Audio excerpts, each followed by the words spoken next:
ખાસ 5મા ચેપ્ટરનો ટોપિક એ છે કે એના એક બે ક્વેશ્ચન તો પૂછાતા હોય, બરાબર. ઇન્વોલ્યુટની વાત કરવાની અત્યારે આપણે. તો પહેલાં વ્યાખ્યા જોઈ લઈએ. તો વર્તુળની સપાટી પર અથવા પરથી દોરીને તંગ રાખી અનુક્રમે વીંટાળતા કે ઉકેલાતા દોરી પરના બિંદુપથ વર્તુળનો ઇન્વોલ્યુટ થાય, બરાબર. આ તમારી વ્યાખ્યા સિમ્પલ ઇન્વોલ્યુટની. અને સિમ્પલ એનો ઉપયોગ ક્યાં થાય?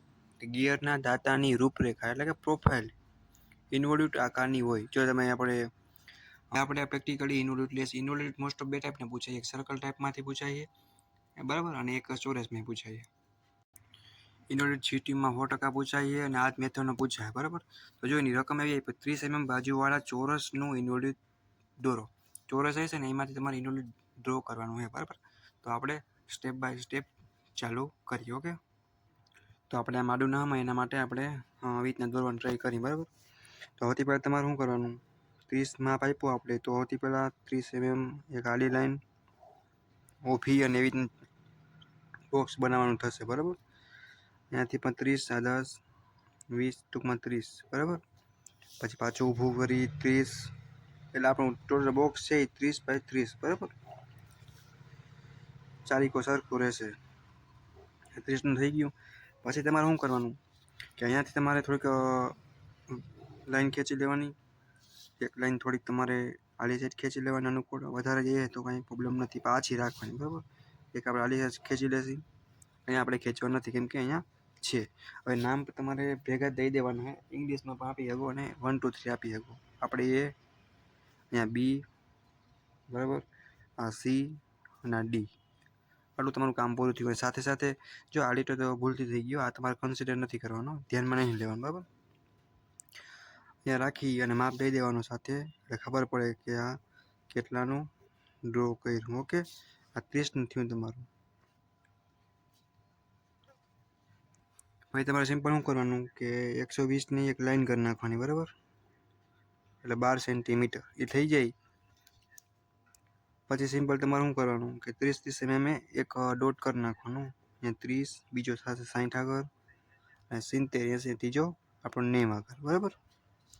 તમારે લાસ્ટમાં પાછું આપણે 4 પોઈન્ટ થશે એટલે 30ના અંતરે 4 પોઈન્ટ કરી નાખવાનું. ઓકે.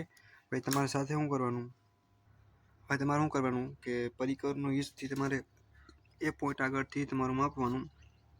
લાસ્ટ ચોથો નંબરનો પોઈન્ટ છે આપણે, બરાબર. અહીંયા તમારે પી સાથે નામ આપી દેવાનું. અહીંયા તમારે ખેંચતું જવાનું લાઈનને, બરાબર, પરિકરની મદદથી. ક્યાં લગી જે પહેલી લાઈન છે કે એ બીમાંથી નીકળી છે, અહીંયા ટચ કરવાની, એની આગળ નહીં જવા દેવાની. ઓકે. તમારી પેલી આ ભાગ મળી ગયો આપણે. આ તમારે પીથી રેડિયસ લેવાની છે, બરાબર. અહીંયા પીથી રેડિયસ લઈને તમારે એક આર્ક મારવાની. પછી તમારે શું કરવાનું કે બી આગળ પરિકરણી રાખી અને પહેલું જેટલું માપ જે આર્ક આવી હતી આપણી જે પી રેડિયસ વાળી, અહીંયાથી માપવાનું, બરાબર.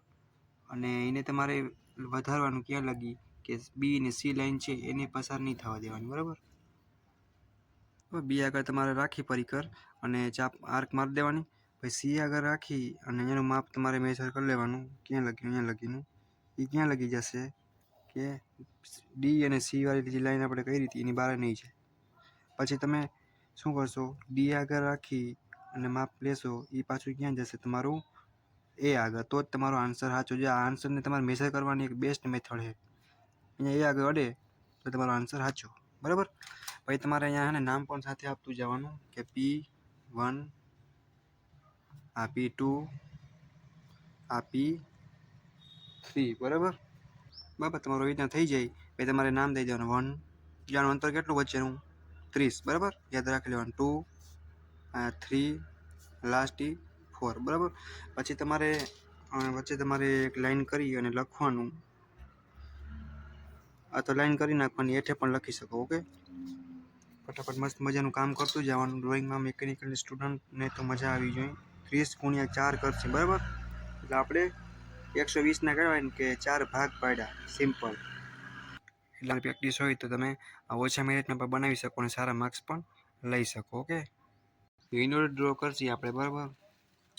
Involute of circle Daya 30 mm and give length 110 mm, બરાબર. તો જો સર્કલ છે એટલે વર્તુળની રીતે કરવાનું હોય, ઓલો કે ચોરસની રીતથી કર્યું હતું, બરાબર. અત્યારે તમે રકમમાં કદાચ ન સમજાય પણ જેવો પ્રોબ્લેમ ડ્રો થાય તો તમને આઈડિયા આવતો જાય બરાબર. અને એક તમને એક વાત એ કહેવાની બાકી હતી કે આપણી ચેનલમાં બેડી એટલે એન્જિનિયરિંગ ડ્રોઈંગ સબ્જેક્ટની પ્લેલિસ્ટ બનાવી એમાં મોસ્ટ ઓફ ક્વેશ્ચન એવા છે ને પૂછાય છે એના જ આપણે કહેવાય ને કે વિડીયો નાખ્યા છે, તમે એકવાર જોઈ જાજો. બટ પછી આઈએમપી વિડીયો રિવિઝન પડે ત્યારે પાછું ના સમજાય તો એમાંથી જે ક્વેશ્ચન હોય એ જોઈ પ્રશ્ન જોઈ બરાબર અને તમારે તૈયારી કરી નાખવાની. એમાંથી પેપર હશે મોસ્ટ ઓફ ક્વેશ્ચન બરાબર. તમારા ફ્રેન્ડને પણ કહેજો શેર કરે. પેપર એમાંથી હશે, ડ્રોઈંગનો સબ્જેક્ટ છે, રજા પણ વધારે છે તો કદાચ પેપર થોડુંક હાર્ડ, જો કે ડ્રોઈંગ છે એટલે હાર્ડ જ લાગશે. તમારી પણ પહેલી જીતી હોય બરાબર. તો પ્રેક્ટિકલી હું તમારી માટે એટલો હેલ્પ કરું તો થોડુંક તમે પણ હેલ્પ કરજો, સપોર્ટ, લાઇક શેર અને સબસ્ક્રાઈબ કરજો તો થોડીક મને પણ ખબર પડે કે ખરેખર હું આવડી મહેનત કરું હું તો મારા વિડીયો કોણ કોણ જોવે બરાબર. અને તમને ક્યાંય ના સમજાય મેકેનિકલમાં તો હું બેઠો હું બરાબર, બટ તમારે મહેનત કરવી પડશે. બધું નથી આવડતું પણ એટલીસ્ટ આપણે ખાલી પાસિંગ માર્ક તો કવર કરી લેશી બરાબર. મેં તમને અડધાથી વધારે પેપર આપી દીધું છે. તો આપણે 15 mm માપ લઈ બરાબર અને એક સર્કલ ડ્રો કરશી એટલે કે કહેવાય કે તમારું ટોટલ 30નો સર્કલ થાય રકમમાં છે એ મુજબ બરાબર. તમારે પહેલાં મેથડ હોય, માપને ભૂલી જવાનો, ત્યારે મેથડ શીખી લેવાની ટોટલ બરાબર. માપ તો પછી ચીટીવાળા બદલાવે તો વાંધો નહીં, એક્ઝામમાં ના બદલાવે તો પણ વાંધો નહીં બરાબર. તમને ખબર પડવી જોઈએ કે ખરેખર મેથડ છે તો કઈ રીતે થાય. બેઠું 8માં 10માં જેવું નહીં પૂછાય એટલે થોડીક ટ્રાય કરજો બરાબર. આમાં મોસ્ટ ઓફ એવું અમુક કે પૂછાતા હોય એટલે મેથડ ખબર આવી છે તો ભલે ને માપ બદલાવે કે ના બદલાવે આપણે શું એમ આપણે કોઈ પણ ડ્રો કરી શકીએ. ઓકે. પછી તમારે શું કરવાનું કે જે આપણે પોઈન્ટ આવ્યો અહીંયાથી થોડીક લાઈન વધારે ખેંચી લેવાની હેઠે અને અહીંયાથી તમારે 130ની હેઠે લાઈન ખેંચવાની છે. કેટલી? 130ની. શું કરવાનું છે કે અહીંયાથી તમારે પ્રોપર છે ને રાખી અને 130ની લાઈન તમારે સીધી ખેંચી લેવાની. ઓકે. પછી તમારે શું કરવાનું કે વ્યવસ્થિત 94 એટલે કે 9.5 કહી શકાય આપણે, અહીંયા તમારે રાખી અને સીધી એક લાઈન થોડીક ખેંચી લેવાની અનુકૂળ આવે એટલી. અને આપણે એક વસ્તુ લખવાની છે બરાબર, એટલે કે માપ જ લખશે એમ. એ માપ તમારે કેટલું લખવાનું હોય જો તમને થોડુંક બતાવું. પાઈ ડી બરાબર કરી અને 94 કેટલા થશે? 24. આ તમારે નથી લેવાના કેમ કે આ તો માઇક્રોમીટરનો કહેવાય ને હજારનો ભાગ જેવું થઈ જાય. આપણે તમારે 94 યાદ રાખવાનું. ઓકે. અને ફટાફટ એરો પણ મારી દેવાનો, જ્યાં લાઈન આવશે એરો આવશે. એને જો 12 ભાગ પાડવા છે બરાબર, 10 હતો 16 12 છે એટલે તમને અનુકૂળ આવે એટલે 12 અહીંયા લઈ લઈશું બરાબર. અને એક એક તમારે પોઈન્ટ કરતું જવાનું, 10 11 12 તો લાસ્ટમાં છે જ, 9 1 બરાબર, 8 7 બરાબર. 10 એમએમનું જગ્યા રાખી અને 12 ભાગ પાડવાના છે આપણે આ લાઈનમાં બરાબર. તમારે અનુકૂળ લાગે લેવાની, અને કોઈ એંગલ નથી. આ તમારે 0 લખવાનું, આ પહેલો પોઈન્ટ 1 2 3 એવી રીતે તમારે બધા પોઈન્ટ પર નામ આપી દેવાનું બરાબર. અને લાસ્ટ છે અહીંયા આપણો 12 બરાબર. હવે શું કરશી, આ પોઈન્ટ છે એને આપણે અહીંયા જેટલું માપ લીધું હતું અહીંયા આપણે આમ જોઈન્ટ કરતા આવશે બરાબર. પેરેલલ લેવા તમારે રોલર સ્કેલથી કરવાનું. ઓકે. જો આ છેલ્લો પોઈન્ટને તમારે જે આપણે 94 લીધું હતું અહીંયા તમારે જોઈન્ટ કરી દેવાનું. એ રીતના પેરેલલ એવી રીતના લેતું જવાનું છે અને તમારે કહેવાય ને બધાને એવી રીતના જોડતું જવાનું, પેરેલલ લેવાનું છે બરાબર. એટલે ટ્રાન્સલેટ થશે, કોઈ વારી સીધું કરવાની ટ્રાય ના કરતા. ઓકે. કમ્પેરિઝનમાં તમારે જોડતું જવાનું હોય સીધું બરાબર.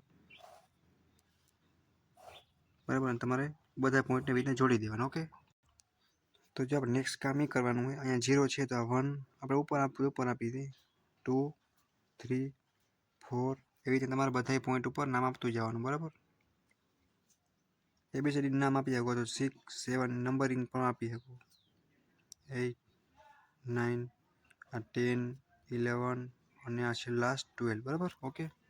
તો તમારે છે ને તમારા પ્રશ્નમાં લેન્થ તમને 110 આપી બરાબર. તો સ્કેલમાં આપણે શું કરશું પહેલાં તો અહીંયા 0 આગળ રાખી બરાબર અને સૌથી પહેલાં ને 110 આગળ એક પોઈન્ટ કરી નાખશે બરાબર. આ 110 છે તો અહીંયા પોઈન્ટ કરી નાખવાનું અને સીધી એક લાઈન એટલે આપણે અનુકૂળ આવેલી ખેંચી લે કે ડાયમેન્શન આપવું પડશે. ઓકે. પછી તમારે શું કરવાનું કે કોઈ પણ આ બેનું માપ મેઝર લેવાનું બરાબર.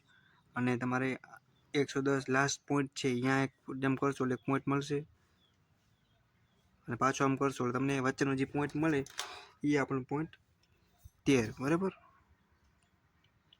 ટૂંકમાં બેને ભાગ પાડ્યા છે. આનું માપ લઈ અહીંયા પરિક્રમણી રાખીને અહીંયા પોઈન્ટ એટલે તમને બે પાર્ટ પડી ગયા. અહીંયા પી નામ આપી દેશે, હું PO. ઓકે. હવે જો આપણે શું કરશું લાસ્ટમાં ને એક ડાયમેન્શન એટલે માપ આપી દઈએ, તમને ખબર પડે કઈ રીતે આવ્યું. આપણે લખી નાખશે બરાબર. શું લખશે કે OPO બરાબર 110 ગીવ બરાબર. ગીવાનું એમ ટૂંકમાં આ તમારું માપ અને એરો તમારે કરી નાખવાનો. આપણને 12 ભાગ પાડવાનો બરાબર. એટલે તમારે ચોકડી એક પહેલાં કરી લેવાની, પછી તમારે કોણ માપકનો યુઝ કરવાનો છે બરાબર. ભાગ પાડવા માટે ડિગ્રીના ખૂણે એટલે આપણે કોણ માપકનો યુઝ કરશે. એટલે પહેલાં 30 એક પોઈન્ટ, એક 60 બરાબર. જો આ જોવાનું અહીંયા આપણે 30 એક પાછો 60. ઓકે. એટલે તમારે શું કરવાનું, હજી અહીંયાથી તમારા છે આપણું સેન્ટર, અહીંયાથી આપણે ભાગ પાડી દેશે બરાબર. પ્રોપર પહેલાં મેથડ જોવાની એકવાર, પછી એકવાર જાતે ટ્રાય કરશો અને 2-3 વાર પ્રેક્ટિસ થશે એટલે આ તમારા ભાગ પડી ગયા બરાબર. જો 0 છે આ 1 બરાબર, આ 2, આ 3, આ 4, આ 5, 6, 7, 8, આ 9, આ 10, 11 અને 0 છે અહીંયા પૂરું થશે એટલે 12. ઓકે. આ 12 આપણા પાર્ટ પડી ગયા બરાબર. 30-30ના ખૂણે રાખીને. ઓકે. લાસ્ટમાં તમારે 14 પણ આપી દેવાનું. ઓકે. તો આપણે પરપેન્ડિક્યુલર એક લાઈન ખેંચી લેવાની બરાબર, અને એવી રીતના લેતું જવાનું રોલર સ્કેલની મદદથી. તમારે જો ડગી ના જેનું ખાસ વાતનું ધ્યાન રાખવાનું, રોલર સ્કેલ હશે તો તમારે ઇઝીલી ફટાફટ થઈ જશે બરાબર. પેરેલલ તમારે લેવાનું 7 આગળથી પાછું તમારે કરવાનું બરાબર. ઓકે. એક લાઈન એમ ખેંચવાની, એ જ તમારે 8 આગળથી પણ પરપેન્ડિક્યુલર લઈ જવાનું બરાબર. ઓકે. પછી તમારે 9 આગળથી સીધું. ઓકે. પછી તમારે 3 આગળથી પાછું સીધું ઉપર. ઓકે. તમે ડિગ્રી પ્રોટેક્ટરની મદદથી પણ કરી શકો, પણ ડાયરેક્ટ મેથડ. ઓકે. બીજું પછી તમારે 5 આગળથી પેરેલલ એવી રીતના લઈ જવાનું. જ્યારે લાસ્ટમાં લીટા તમારા આ બધા ઘટે તો તમે પાછા વધારી પણ શકો. ઓકે. હવે આપણું જે 5 આગળથી 6 આગળ બાકી હતું એ પણ કરી નાખવાનું. પછી તમારે 10 આગળથી લઈ જવાનું. ઓકે. સેમ ટુ સેમ પાછું તમારે 4 આગળથી, પછી જો ડગી ના જાય તમારે રોલર સ્કેલ યુઝ કરવાની બરાબર. લાઈન ખેંચી લેવાની બરાબર. અહીંયા તમારે શું કરવાનું છે, 14 લખી નાખવાના. જે લાસ્ટનો આપણે જે માપ હોય ને એ તમારે 13 લખી નાખવાનું. હવે લાસ્ટનો તમને ખુદને પણ આઈડિયો આવી જશે. હવે તમારે સિમ્પલ તમારે જો આ પોઈન્ટ આગળ રાખી પરિકરણની અને P0 એટલે કે આપણું લાસ્ટ 14 પોઈન્ટ એ માપી, અને જો આ સર્કલ ઉપર જે 1 મળ્યું અહીંયા આપણે રાખી, અને પેલી જે હતી અહીંયાની બરાબર અહીંયા આપણે રાખી અને P1 નામ દેવાનું છે. સિમ્પલ. પછી તમારે શું કરવાનું કે 2 આગળ રાખી અને P0 એટલે કે આ છેલ્લું 14 માપ લીધું એટલે ટોટલ 110 લાઈન થઈ. તમને બીજું વધારે કંઈ નવીન નહીં. 2 આગળ સર્કલમાં રાખી અને બીજા નંબર અહીંયા તમારે આર્ક ચાપ મારી એટલે આર્ક મારી અને P2 લખી નાખવાનું. ઓકે. સેમ વે 3 આગળ રાખી P0, ત્રીજા નંબરનો જે સર્કલમાં આપણું છે અહીંયા રાખી અને સીધી એક ચાપ અહીંયા ઉપર લખી નાખવાનું P3. સેમ વે પાછું કરવાનું પ્રોસેસ. 4 આગળ રાખી P0, ચોથું માપી, ચોથા આગળ તમારે સર્કલમાં રાખી અને એક ચાપ ઉપર, અને સાથે તમારે અહીંયા માપ પણ આપતું જવાનું કે P4. પાછું તમારે અહીંયા આવવાનું P0 લગી લેવાનું, પણ ક્યાંથી પરિકરણની કે 5 આગળથી, કેમ કે 5 ઉપર ચાપ મારવા જવાના છે. ઓકે. 5 આગળ થઈ ગયું બરાબર. તો 5 આગળથી આપણે માપીને લીધું હતું P0, તો 5 આગળ લઈને કરશે. એ રીતના આપણે સેમ ટુ સેમ 6 આગળ રાખવાનું અને P0 માપ લઈ અને 6 આગળ આપણે રાખી અને ચાપ મારશે બરાબર. એ રીતના તમારે સેમ બે પ્રોસેસ સેમ કરતું જવાનું છે બરાબર. અહીંયા આપણે જે ચાપ છે તો અહીંયા P6 લખી નાખશે, અહીંયા આપણે P5 લખી નાખશે બરાબર. જ્યાંથી આપણે મેઝર કરશે P0 માપ ત્યાંથી આપણે એ જ લાઈનમાં અહીંયા જોવાનું આ 9, 10 તો અહીંયા આપણે ચાપ મારશે. ઓકે. તો એ રીતે તમારે જો લાસ્ટ આપણું બધું કરતું જવાનું. પછી 12મું ચાપ છે તમને સમજાવું જરીક બરાબર. 0 આગળ રાખી અને 12મી જે ચાપ છે બરાબર એ તમારે 0 પોઈન્ટ છે અહીંયા તમારી ઓટોમેટિક છેદતી હશે બરાબર. તો એ લખી નાખવાનું P12 બરાબર. અને તમારે તો જો 1 અને 13 નંબરનો પોઈન્ટ છે ભેગા જ છે બરાબર. તો હવે તમારે શું કરવાનું કે તમારે જો આ 13 અને P0 એટલે કે 14 વચ્ચેનું માપ મેઝર કરી અને તમારે અહીંયાથી લાઈનને કન્ટિન્યુ કરાવવાની છે બરાબર. આવી રીતના કન્ટિન્યુ તમારે લાઈનને કરાવવાની છે. ઓકે. હવે તમારે એડજસ્ટ કરતું જવાનું બરાબર. જો જ્યાં તમને પોઈન્ટ મળે ત્યાં તમારે લેવાનું. P3 અને 2 મળી જાય તો પહેલાં એ આપણે લઈને તમને બોલપેનથી બતાવું તમને પ્રોપર દેખાય. પણ તમારે ક્યાંય પરીક્ષામાં બોલપેનથી દોરવાનું નથી. આપણે નસીબ ખરાબ કહેવાય કે આ ડ્રોઈંગ એટલો હાર્ડ છે ને કે બોલપેન પર નથી હાલતી, એટલે આપણે બ્લુ બોલપેનનો યુઝ કરશી. 2 પોઈન્ટ મળી ગયા બરાબર. પછી તમારે એડજસ્ટ કરતું જવાનું, જેટલા પોઈન્ટ તમને મળે એટલે તમારે લેવાની ટ્રાય કરવાની બરાબર, મૂંઝાવાનું નહીં. આ મળી ગયા આપણે. હવે આપણે જો આ સાઈડથી એડજસ્ટ કરવાની ટ્રાય કરશે, એક આ પોઈન્ટ મળે આપણે, એક આ અત્યારે મળે અને એક આ મળે, અને સાથે સાથે આ પણ મળી જાય બરાબર. તો આપણે કરી નાખશી. જેટલા ત્રણ વધારે પોઈન્ટ મળે એટલું વધારે લેવાની ટ્રાય કરશે એટલે એક્યુરેસી સારી મળશે. પછી આને આની સાથે એડજસ્ટ કરશો એટલે પાછા તમને 2 થી એવા પોઈન્ટ તો મળી જ જશે. થોડુંક એડજસ્ટ કરવાનું શીખવું પડશે બરાબર. જેટલા પોઈન્ટ મળે એવી રીતના તમારે લેતું જવાનું. જો અત્યારે આપણે એક આ પોઈન્ટ મળે અત્યારે, તો આપણે પહેલાં એ પણ કરી નાખીએ. આ થઈ ગયો બરાબર. ઘાટું કરવાનું થશે તમારે 2H પેન્સિલ, ટૂંકમાં સિમ્પલ કહું તો ઘાટી પેન્સિલ. પછી તમે જોવો તો જો આટલો આખો ભાગ જ આપણે મળી જાય છે બરાબર. આ તમને પટ્ટી એના કારણે કદાચ ના દેખાતું હોય તો અલગ વસ્તુ, બાકી તમને ઘાટું કરશો એટલે તો પ્રોપર તમારું જોઈન્ટ થઈ જશે. તો આટલું આપણું કામ સિમ્પલ થઈ ગયું. ઓકે, હવે આપણે આલી સાથે એડજસ્ટ કરવાની ટ્રાય કરશે. હવે જો આપણે આ P2 અને 11 ટ્રાય કરશે બરાબર. P2 અને તમે એડજસ્ટ કરશો તમને એ પણ કદાચ થોડુંક આવી રીતના બને તો તમારે થોડુંક આકારને તમારી રીતે એડજસ્ટ કરી લેવાનું બરાબર. કેમ કે આ કોઈ પરિકર નથી, ડેમો તમને બતાવું, કોઈ પરિકર નથી કે જો અહીંયા આપણે આવી રીતના સર્કલ કર્યું અને પ્રોપર તમને 30નું માપ મળી જાય બરાબર. આ એક પ્રકારની દોરી છે, એટલે કદાચ થોડુંક જ આવી રીતના પ્રોપર આમ ગોલ સર્કલ નહીં આવે બરાબર. આ કેમ સર્કલથી કર્યું આપણે પરિકર મદદથી તો પ્રોપર આવ્યું ગોલ, આમાં પ્રોપર નહીં આવે એ વાત સાચી. પણ તમારો આકાર આવો ટાઈપનો દોરી આવો આવી રીતના આકાર ના આવવો જોઈએ. અહીંયાથી દોરી વિતરણ ચાલુ કરી તો પ્રોપર આપણો આવી રીતના આવવું જોઈએ, જેમ કે અત્યારે આપણો આવે. બટ આ સર્કલ જેવો ગોલ તો નહીં જ થાય બરાબર. આ આકાર એવા ટાઈપના એટલે આપણે ફ્રેન્ચ કરવાની મદદથી કરી બરાબર. એ તમારે ટેન્શન નહીં લેવાનું કે અહીંયા થોડુંક આમ ઉપર નીચું થઈ ગયું, આવો શેપ હશે એટલે હાલશે. પણ વાંકા ચૂકો ના હોય, જ્યાંથી કન્ટિન્યુ ચાલુ કર્યું એટલે આમ કરતું કરતું એને આકાર અહીંયા પહોંચી જવું જોઈએ એટલે હાલશે. આના જેવું સર્કલ કે આના જેવું ડેમો માટે આ કર્યું બરાબર. આના જેવું ક્યાંય નહીં થાય, એ ટેન્શન નહીં લેવાનું. આ માપ ખોટું હોય છે ને કદાચ થોડું ઘણું તો બનાવતા આવડતું હોય છે ને તો તમારે માર્ક્સ મળી જશે. ઓકે, તમારે એ કોઈ વાતનું ટેન્શન નથી લેવાનું. ચાલો આપણે હજી કામ બાકી પૂરું કરી નાખીએ. એવું હોય તો ફ્રેન્ચ કરવા તમારે થોડુંક બદલાવી નાખવાનું બરાબર. લાંબો માપ આવી જાય. અહીંયા આપણે લાસ્ટ પોઈન્ટ મળી ગયો. પછી આપણે આને એડજસ્ટ કરવાની થોડુંક ટ્રાય કરશે એટલે આ પણ ઇઝીલી મળી જશે બરાબર. તું ઘાટું કરવાનું. જો આ તમારો શેપ બન્યો ને જી આવું આપણે હશે ને તમારું કહેવાય ને કે ફ્રેન્ચ કરો એટલે તમારું કામ થઈ જશે. અત્યારે આપણે ઇન્વોલ્યુટ છે બરાબર. ઇન્વોલ્યુટ ટાઈપનું આપણે જ્યારે બનાવ્યું બરાબર, એ તમારું આવા ટાઈપનું હોય છે એટલે હાલશે. મેં તમને કીધું ને જો વાંકા ચૂકા આકારનું હોય છે તો નહીં હાલે. અહીંયા ખાચા ખૂચી અહીંયાથી આમ કે આમ શેપ ના થવો જોઈએ. અહીં ચાલુ કર્યું એટલે આટલું હોવું જોઈએ. બાકી પ્રોપર સર્કલની જેમ નહીં થાય. આપણે આવા હથિયાર વાપરી એનો મતલબ જ એ છે. અમુક અમુક આકાર એવા હોય કે સાવ ગોલે ના હોય, અને આપણે એક્ઝામ્પલ તરીકે તરબૂચ આકારનું હોય તો તરબૂચ ગોલે ના હોય, ટૂંકમાં ઇન્વર્ટ ટાઈપનું આવું હોય બરાબર. તો તમારે આવો જ્યારે થઈ જાય ત્યારે તમારે સાઈડમાં એક સ્કેલની મદદથી નામ દઈ દેવાનું બરાબર. એરો મારી અને ઇન્વોલ્યુટ બરાબર. ઇંગ્લિશમાં લખવાની ટેવ રાખવાની, ઇનવોલ્યુટ. ઓકે, એ થઈ જાય. ડાયમેન્શન તમને બધે આપી દીધા પ્રોપર. ડાયમેન્શન આ એક માપ આપવું થઈ ગયું અને આ 94 વાળું થઈ ગયું બરાબર. પેન્સિલ દોર્યું એટલે તમને ઓછું કદાચ દેખાતું હોય છે. ઇન્વોલ્યુટ આપણે સર્કલની મદદથી પૂરું થયું બરાબર. તો તમે પોઈન્ટ લખાવી દઉં સાઈડમાં તમને આઈડિયા આવે બરાબર. તો જો ઇન્વોલ્યુટ છે આપણો, ઇન્વોલ્યુટ બરાબર ઓફ સર્કલ બરાબર.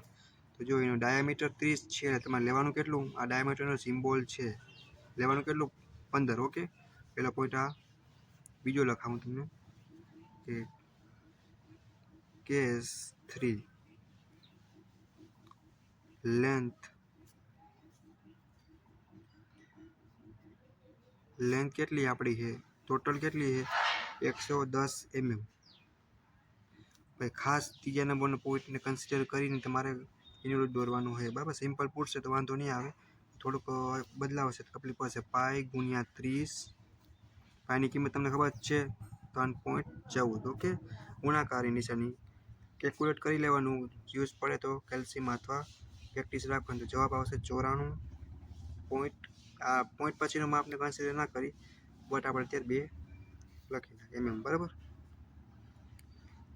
આ તમારે એમએમ રહે ને એ ખાસ ધ્યાન રાખવાનું, બીજું કાંઈ તમારે જોવાનું થતું નથી. તો જે આપણું માપ છે તમને આડું કરીને બતાવું, બરાબર. જો આપણે જે આવ્યો બરાબર 24 આવે તો પણ ચાલે, 4 આવશે, અમુકને 2 આવતું હોય છે, અમુકને 4 આવતું હોય છે. એટલે આપણે જે 94 મળે એટલે આપણે 94 જેવું સમજી અને ત્યાંથી ડાયમેન્શન આપણે આપ્યા. ટોટલ માપ આપણું હતું એ અહીંયા ઓથી લઈ અને પી ઓ લગી, બરાબર. એટલે આપણું ટોટલ માપ આવ થઈ ગયું. એવી રીતે તમારે આ પોઈન્ટને થોડોક ધ્યાનમાં રાખી અને રકમને ધ્યાનમાં રાખી અને તમારે ઇન્વોલ્યુટ ડ્રો કરવાનો થશે, બરાબર. ચોરસવાળો પૂછાય અત્યારે છેલ્લો હોય છે, જ્યારે વાત સર્કલની આવશે બરાબર ત્યારે થોડુંક તકલીફ પડી શકે, પણ પ્રેક્ટિસ હશે એટલે તમારું કામ થઈ જશે. Okay, thank you, bye bye.